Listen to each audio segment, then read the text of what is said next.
Today on the show, I'd like to welcome Michael Dinich. He is your money geek from michaeldinich.net.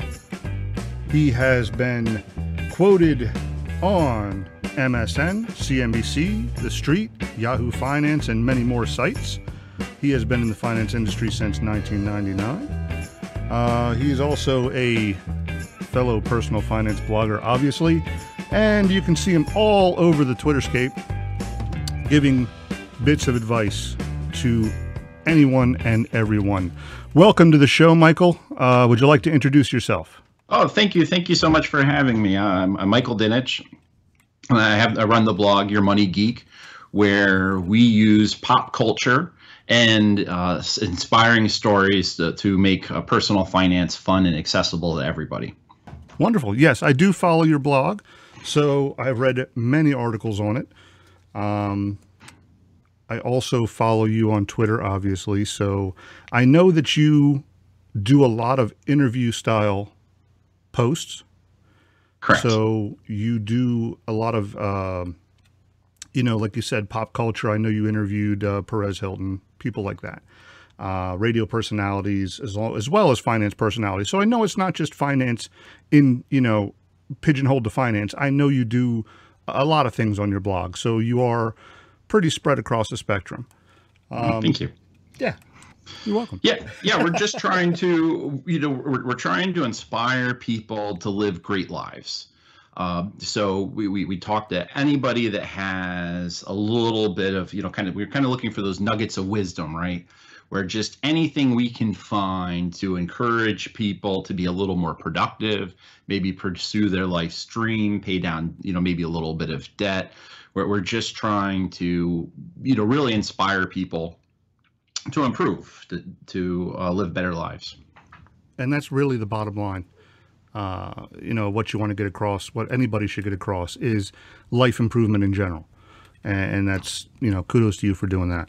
Thank you. One thing that I know we really wanted to talk about today, and it's one reason that we really contacted each other, is FIRE. FIRE is kind of the, if you're going to accept the pun, the hot topic lately. And it is kind of polarizing because you're either on one side of the fence with FIRE or the other, it seems, these days.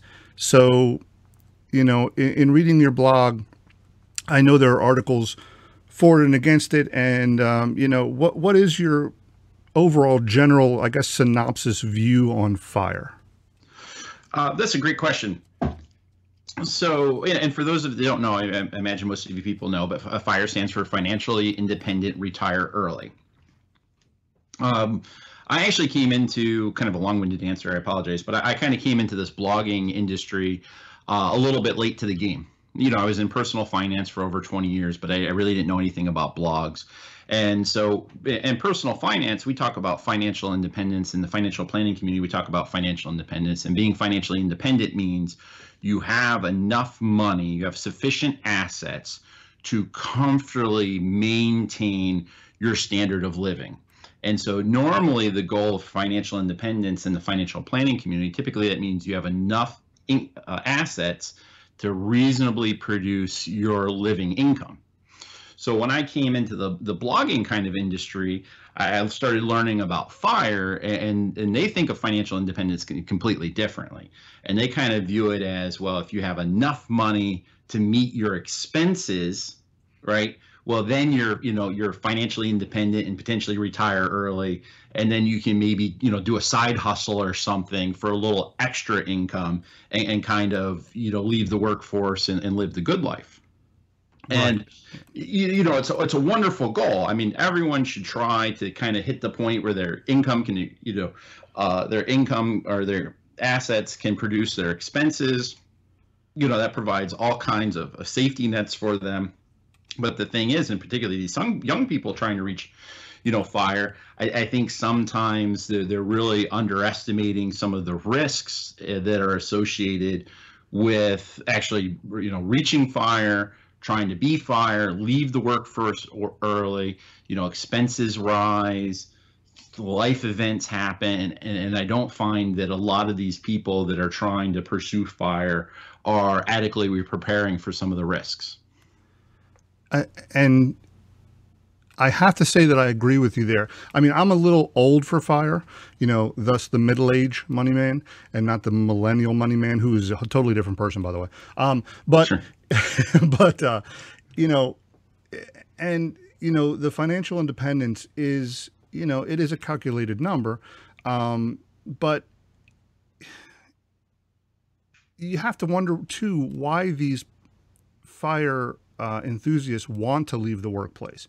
Are they trying to leave a job because they don't want to work? Are they trying to leave a job just so they can do what they want to do? Are they, what's their motivation? And that's really what is kind of vague to me. I mean, I came into the blogging universe here a little late in the game, and I was learning about this fire, lifestyle, and it's kind of like, a young man's game to me, but yet I could probably still get involved because I probably still have another 20, 25 years till I have to retire. I can get involved at some point, but with the investments, basically you want to have this money built up, and you want to have investments to the point where it's going to equal your income or your expenses, or what your income was, so you can live off of this. But why are you trying to do that so early, I guess, is my question. Well, I think, I think some of them read the blogs, and and the blogs make it sound, a lot of the blogs out there make it sound like it's the greatest thing ever. So, they read these blogs and they see all these people, supposedly killing it and living fire. And so they think, well, I want to do that too. So, and that concerns me as well, because I think that there's, in the blogosphere, there's no accountability. Everyone likes to kind of pick on the financial services industry, but at least at the end of the day, we have to be licensed. We have to have background checks. We have to have, fingerprinted. Now, it doesn't necessarily prevent, people from necessarily doing bad things, but at least there's some degree of accountability, right? And with a blog, I mean, you can claim and do and whatever you want. I mean, I could open up a new blog tomorrow, claim I'm the fire king and that I live on a beach someplace, and sell courses on how to be fire and be cool like me. And, there's not really any accountability or anything there. Anybody can claim anything on the internet. And I think there are a number of blogs where the people kind of claim that they're fire. And really, what they did was they changed, being a W-2 employee to being self-employed, right? So they're like, well, yeah, I, left the workforce early, but now I blog full-time, or I blog part-time. And so I think that's potentially a little misleading. I think that if independent to me means you're independent. So if your fire is dependent on you selling e-courses or guides or affiliate links or, Tailwinds or Bluehost or whatever it is, I don't think that's, good for you, but I don't think that's really fire. I think that's exchanging one form of employment for another. So, that's one issue. And then the other thing too is I do think particularly some of these millennials, there's obviously some dissatisfaction with their job. I mean, a lot of the millennials, I mean, they get kind of a raw deal in the economy, right? They started working in a poor labor market. Wages have been kind of stagnant. It hasn't been really fun. A lot of these people are forced to side hustle out of necessity, right? Think of what's happened in this country. I mean, my grandfather raised, 3 kids on one salary. Today, it takes two salaries to maintain an average household, and even with 2 incomes, a lot of people are working two or three jobs. So I think the economic environment is kind of created this, dissatisfaction, and so it makes sense that people want to escape that. And that is correct. I mean, I completely. It's funny because I was just thinking about that the other day. When I talked to Simplistic Steph. From another blog is, she's making this low wage, she's thinking, oh, after school, I'm going to make $60,000 right away. But as millennials think about this, they actually come into the workforce at a lower wage than they expected. So, because I think there's so much competition out there at this point for jobs, that they're not getting the compensation that they think they're going to get. So they're unhappier in the jobs, but yet they're jumping jobs to, make more money, quicker. So, I mean, they do have the ability to jump up the salary range, but I still don't think they have that job satisfaction. So, yeah, I think they're looking to get out of this, the job market. They're looking to retire early, but it is like you said, they're not really retiring early. I mean, what is their definition of retiring? So retiring, are they really going to sit there and do nothing and live off this money? Or are they going to side hustle, or are they going to do a part-time job? Because, that really isn't my definition of retiring either. So it is all in your definition of retiring, I guess. Yeah, well, that's really kind of it, and also what your definition of independence really is. I would argue that if you are if you are dependent on certain conditionings being favorable, then I would argue that you're not financially independent. So, for example, some people, like real estate, a lot of bloggers will sell the real estate courses, how to make money in real estate. Real estate's passive income. Well, I don't know if have you ever owned a rental property? I have not. No. No. Okay. Well, rental properties. I don't. Maybe the IRS might consider the income passive, but it's certainly rental properties are not certainly passive. I mean, tenants break things, things go wrong, right? So, I would argue that, if you're dependent on, everything going smoothly, rents being high, mortgage interest rates being low, you're not truly independent. You're really just, you're self-employed at that point. You chose to being a W-2 employee to being, self-employed, and being self-employed has a lot of benefits and everything, but there's also some benefits to, working for an employer. Health insurance. Health insurance is one of the biggest issues most people trying to go on FIRE have is, how do you purchase cost-effective health insurance? Correct. And, I was unemployed for a period of time when I lost my job, and just trying to pay for health insurance on a month-to-month basis is ridiculous. The Affordable Care Act helped that a little bit, but it has its limits. So when you, and I did read one of your articles on your site, that kind of goes about this topic. Are you ready for FIRE or just kidding yourself?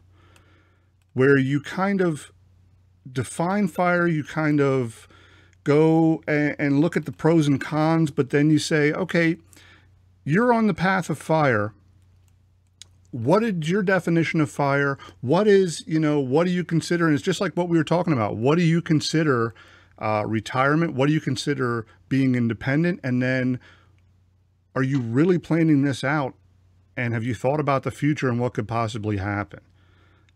Because a lot of, and I'm going to keep, you keep using the word millennials. You hate to use the word millennials and label people, but younger people who are on this movement, you hate to say they're not thinking of the future, because they are to a point, but I don't think they've really thought it through to the point where things can happen.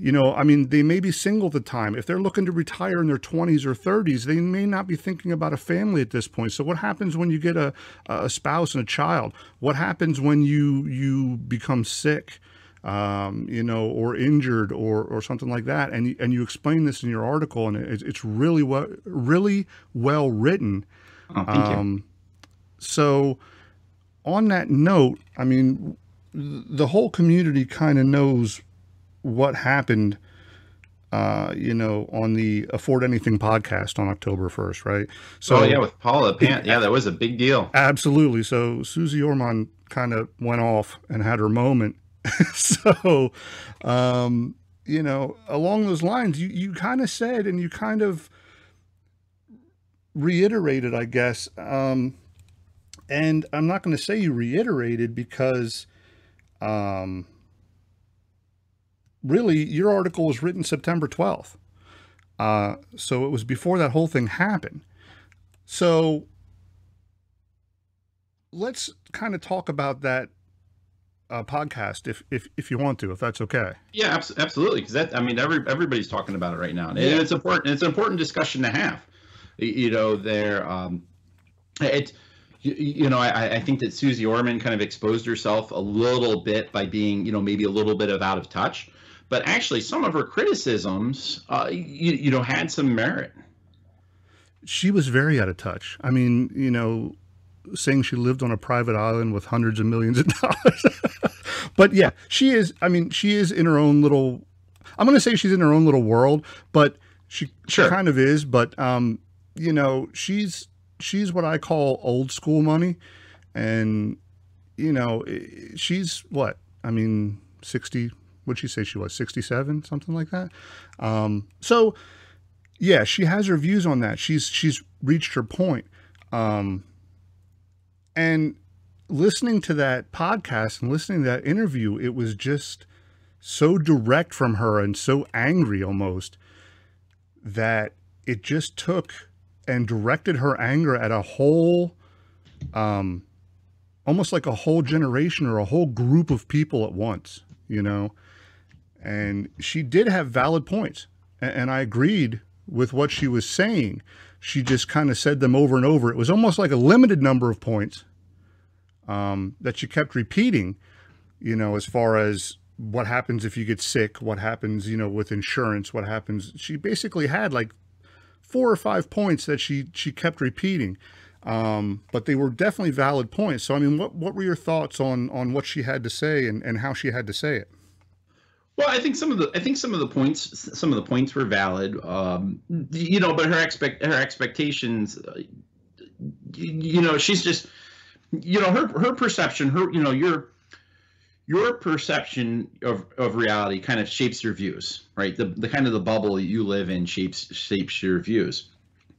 So we run into this a lot of times, you know, with bloggers and stuff, particularly on the other coast. You know, you live here in PA, so you know here in PA, you know, the cost of living is relatively low. Yeah. So when we talk about somebody making $50,000 a year income, you know, $50,000 a year income, you know, here in, you know, rural parts of PA and everything, you know, you can live pretty nice on that actually, right? $50,000 a year in San Francisco is nothing. So, you know, her perception, her reality kind of shapes her views and everything. And so the numbers she was throwing out that you need to retire, it's like, well, God help us all, none of us will retire. And, you know, I know for a fact, because I've been doing financial planning for 20 years, people retire just fine on, you know, $1 million of assets and, you know, some Social Security, maybe a little pension, everything they have. But her criticisms were kind of fair. You know, I think that there's a lot of things that, you know, particularly these FIRE people aren't planning for. You know, they just haven't really, seen them. And, you know, that's why I kind of talked about in the article, and I kind of point out that FIRE really isn't even that new. You know, the acronym's kind of new, but, you know, people back in the 90s, people were doing this whole FIRE thing. They weren't calling it FIRE. You know, back then they would maybe call it homesteading. And we would have people that would move into the area here from New York City, New Jersey. You know, maybe they had a house, they bought it in the 60s. They bought it for, you know, I don't know, maybe $100,000 or whatever. They sold it for $800,000. They cash out their 401k, and they're like, we're going to move the rural PA and become farmers in homestead, right? And what we found is, you know, sometimes things go wrong, though. You know, sometimes the township says, well, we're going to go over, you know, we're going to switch over to a sewer system, and you have to pay $15,000 to connect to the sewer.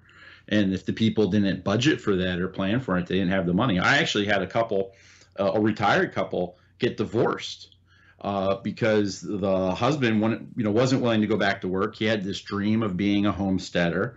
And so he refused to give up on the dream when the farm and everything didn't produce the income they were expecting. And the wife is working part-time, and she's sitting there saying, you know what, I'd like to go see the grandkids. And the husband's just saying, well, it's not in the budget, it's not in the budget, it's not in the budget. And she eventually divorced him because of it. You know, so these things happen. And I don't think that's, you know, kind of the things that the FIRE community is kind of thinking of. They kind of, you know, it's when you have high income and you're able to save a bit, and you're able to think that that's going to persist, and you see light at the end of the tunnel. Extreme frugality is kind of fun, right? Well, you know, if you make $300,000 a year, and you want to live on $30,000 a year because that means you can, retire in 5 years or whatever, right? I mean, it's almost fun. You can endure it. It's kind of like those cabbage diets where, if you eat cabbage, nothing but cabbage for 30 days, you can do it. It might be unpleasant, but there's light at the end of the tunnel. Well, it becomes a game because you have a backup, and you have the extra money. I mean, if you're making $300,000 a year and you want to live on 30,000, you still have that 270K sitting there, just in case you change your mind. Exactly. You know what I mean? So I mean, that brings us to another point is, are the poster children for the FIRE movement these high income people? Are they really the only ones that can do this? They're probably the only people that can do it in short order. Obviously, anybody can reach financial, should try to reach financial independence. Everybody should try to kind of shun consumerism to an extent. Anybody can do it, but it could take some people. It'll take some people more time than others. The problem is, this kind of thing that's going on in the community right now is that everybody is trying to one up everybody else, right? If you see on Twitter, it's oh, I'm a blogger, I paid off X amount of debt in X amount of time. Oh, I'm FIRE, I reached FIRE by the time I was 30, I reached FIRE by the time I was 25. Everybody wants to kind of one up themselves because saying, yeah, it took me 25 years to retire early just isn't sexy, right? 15 years ago it was, to be 50 and retired, that was, wow, you retired early. That's awesome, right? Now it's like, well, if you don't retire out the womb, you have no business blogging because, you must be trying to keep up with the Joneses. That's right. You it's almost like you have to be, I never worked a day in my life. Right. I have no debt. But yeah, I mean, I kind of understand what you're saying. It's almost like, well, I'm not going to read your blog because it took you, 20 years instead of the 18 years that it took, so-and-so. They must be better than you. Absolutely. It's ridiculous. It's absolutely ridiculous these days. But yeah, that is one thing you do hear is that, the poster children for this are the engineers and, the affluent people who can pay this off early, but really anybody can do it. It's just a lifestyle change. And like you said, one of the parts and one of the key, lifestyle factors for them is rejecting consumerism and, commercialism and all that stuff, and just kind of, living the frugal lifestyle and homesteading, like you said, the old school term for it, but it's pretty much doing the same thing these days. But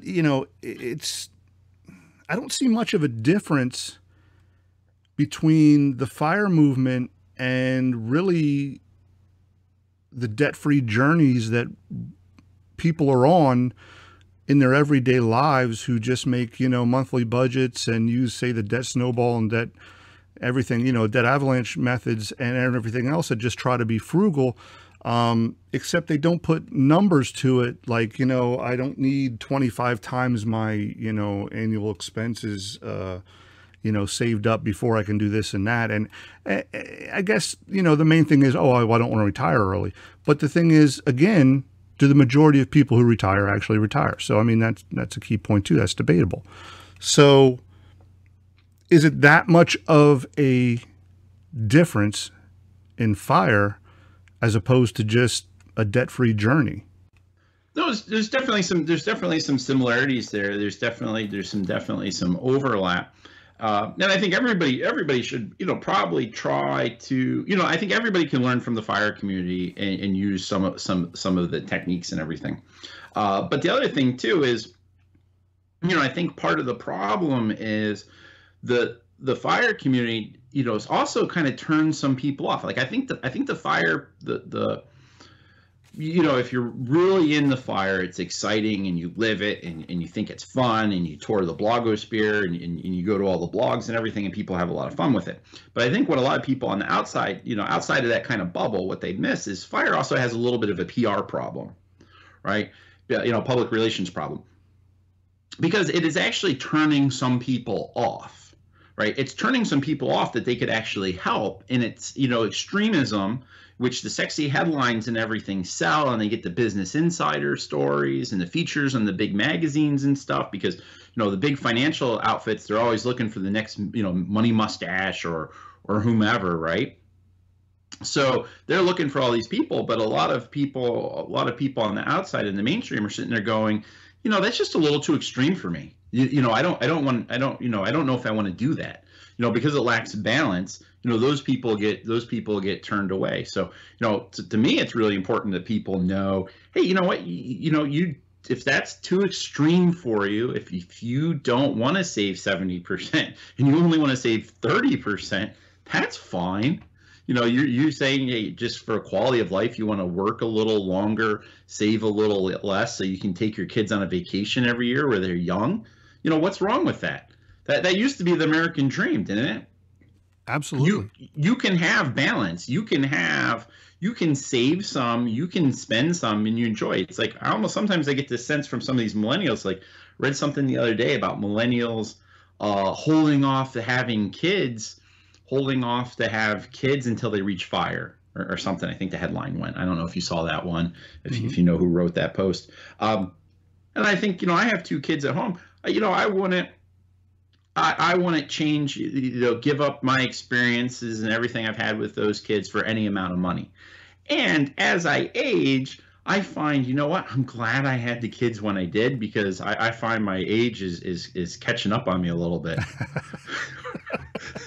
You're preaching to the choir there. I'm telling you that right now. I remember when I was in the Army, I was 17 years old. We're in an infantry unit. The oldest guy in our unit was 26 years old, and we used to ride that guy. We called him Pops, and would ask him, what FDR was like. And now I see 26-year-olds, and I go, my God, do your parents know how you're dressed? Oh, I know. So it sneaks up on you. So I thank God that I had the kids when we did. I enjoyed them when I was young and fun, and we had fun together. And those things are more important to me than money. So now I'm not saying blow everything on your children or anything and go into massive debt to have kids. Life's about balance. Enjoy your family. Don't put off living the life you could be living now to sometime in the future to try to reach some goal, especially because that's what you think you have to do because you read it online. People need to find balance in all of this.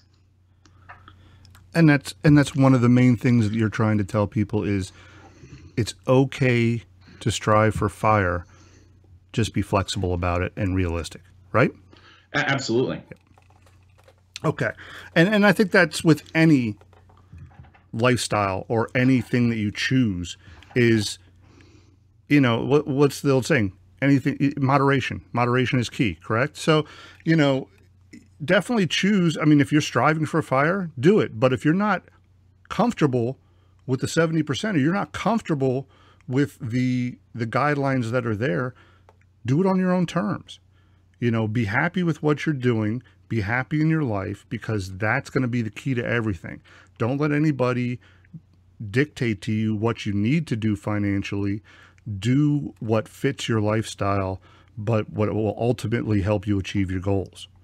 And I think that's going to be the key. But what are some of your key takeaways from, and not that we have to wrap this up to finality, but what are some of your takeaways from, to get back to the Suze Orman, podcast, what are your key takeaways from her thoughts that maybe she could have said a little differently that might have gotten her point across instead of causing such an uproar?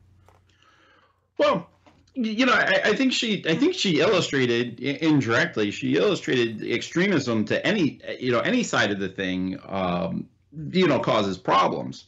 So, I don't think that we need to be extremely negative FIRE. I don't think we need to be extremely positive FIRE. We need to have balance.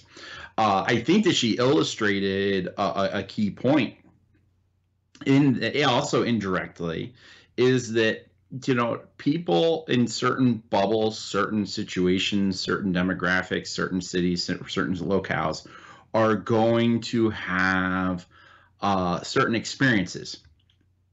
And based off of those experiences, they're going to have some opinions, right? It's really hard. So it's hard for her to relate with anybody, Suze Orman. It's hard for her to relate to anybody who makes less than $80,000 a year, right? I mean, she was pretty convinced that, you know, if you're not making, you know, $90,000 a year, then, you know, you can't afford to possibly retire. And I know, you know, all kinds of retirees that make 30, 40, $50,000 a year, and they do pretty well. Also, just like people in the fire community who are in California and they're making $300,000 a year working in IT, you know, aren't going to be able to relate with people, you know, in Florida and Alabama and other areas where the cost of living is much lower, the real estate market's not as hot. So it's really important that people kind of keep that in mind, that, you know, everyone's situation kind of, you know, influences their perceptions and their beliefs. And, you know, just be careful with the people that you're relying on for advice. And that's great. That's great advice from you. You know, being in the financial world, you deal with this thing on a daily basis, I'm sure. So you've seen all kinds, you know, all situations, all walks of life, and you've seen people and help people who have different goals. So, you know, you kind of, I mean, you've seen the people who want to retire early, and you've seen the people who want to follow the quote unquote normal path.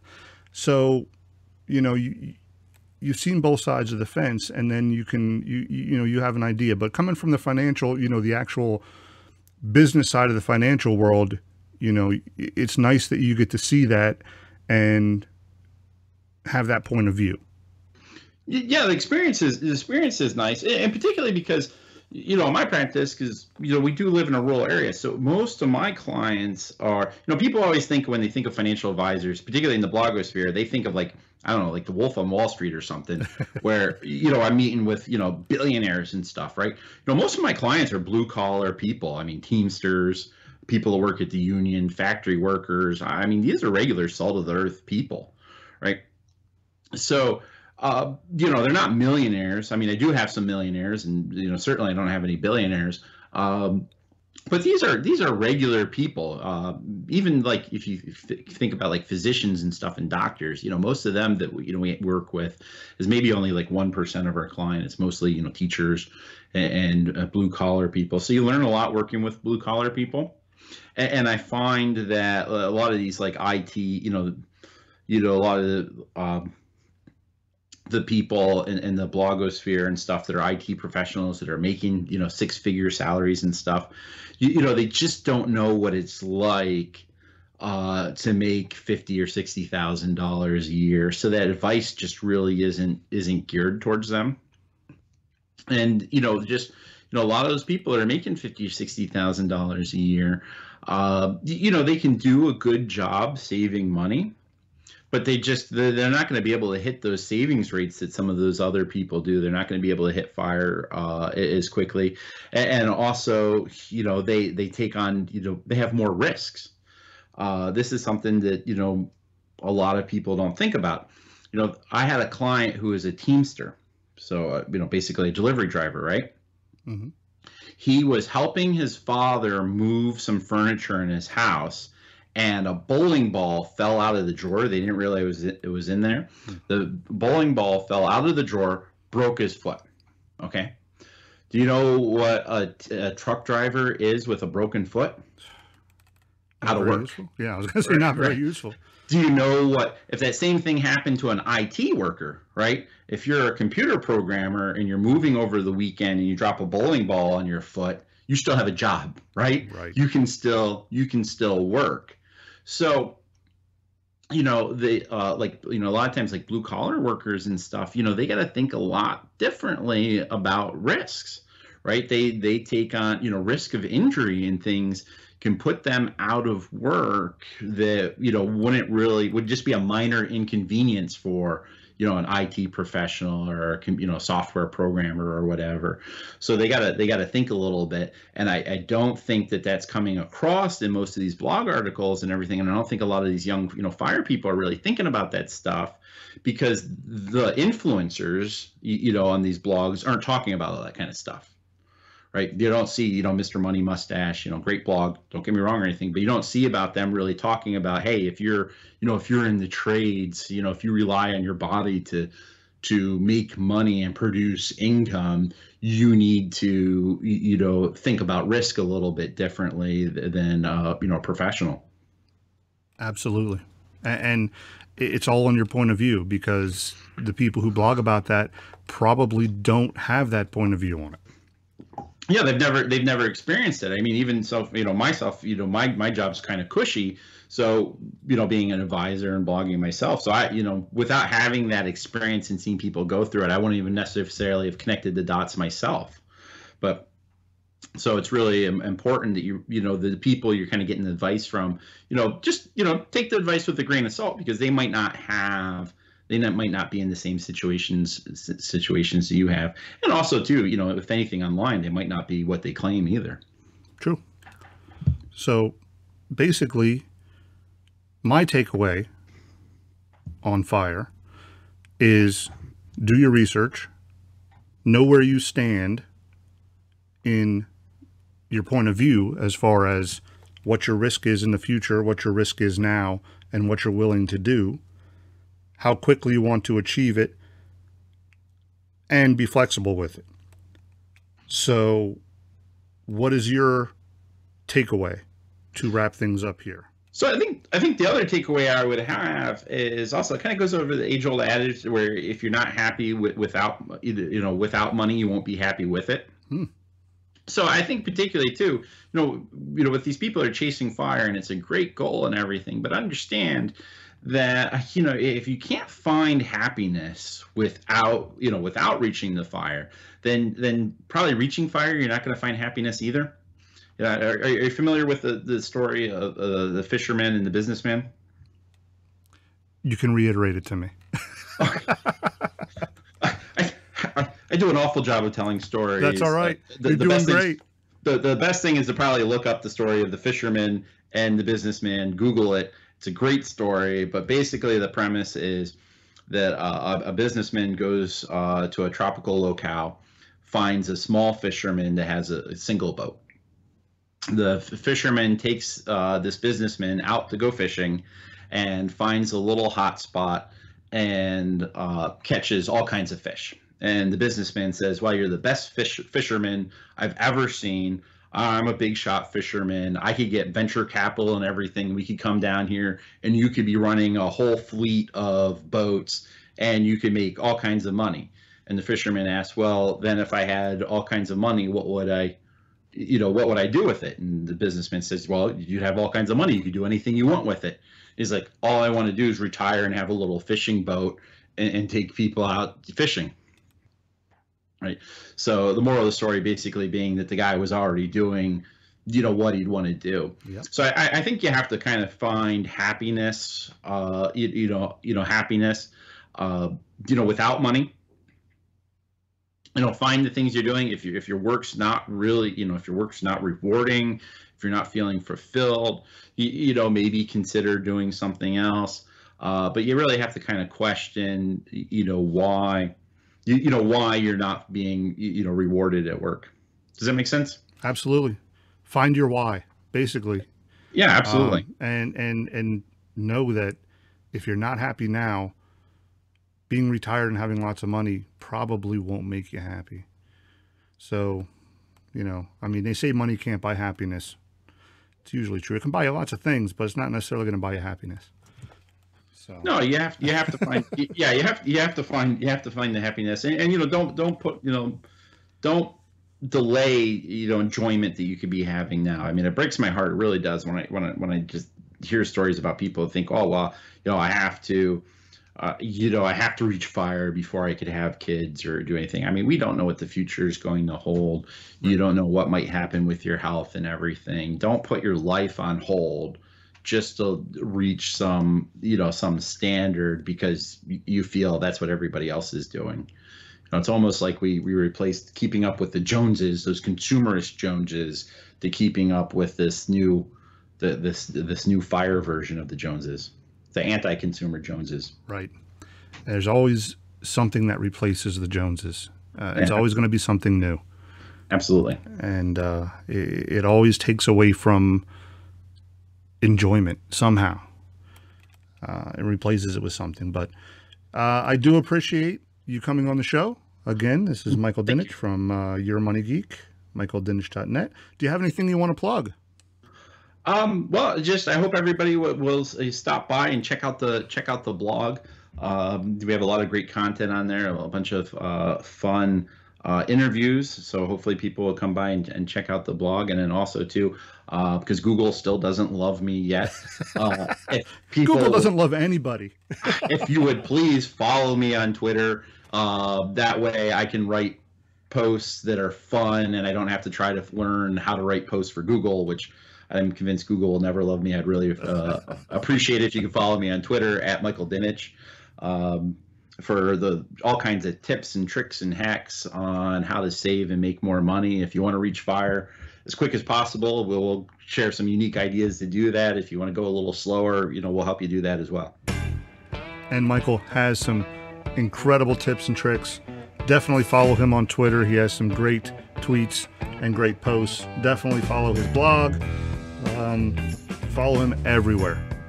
Just an all-around great guy, and I really appreciate you being on the show today, and we will definitely get together again soon. All right, thank you so much. Thanks for having me. This is a huge honor. Thank you. Oh, you're welcome.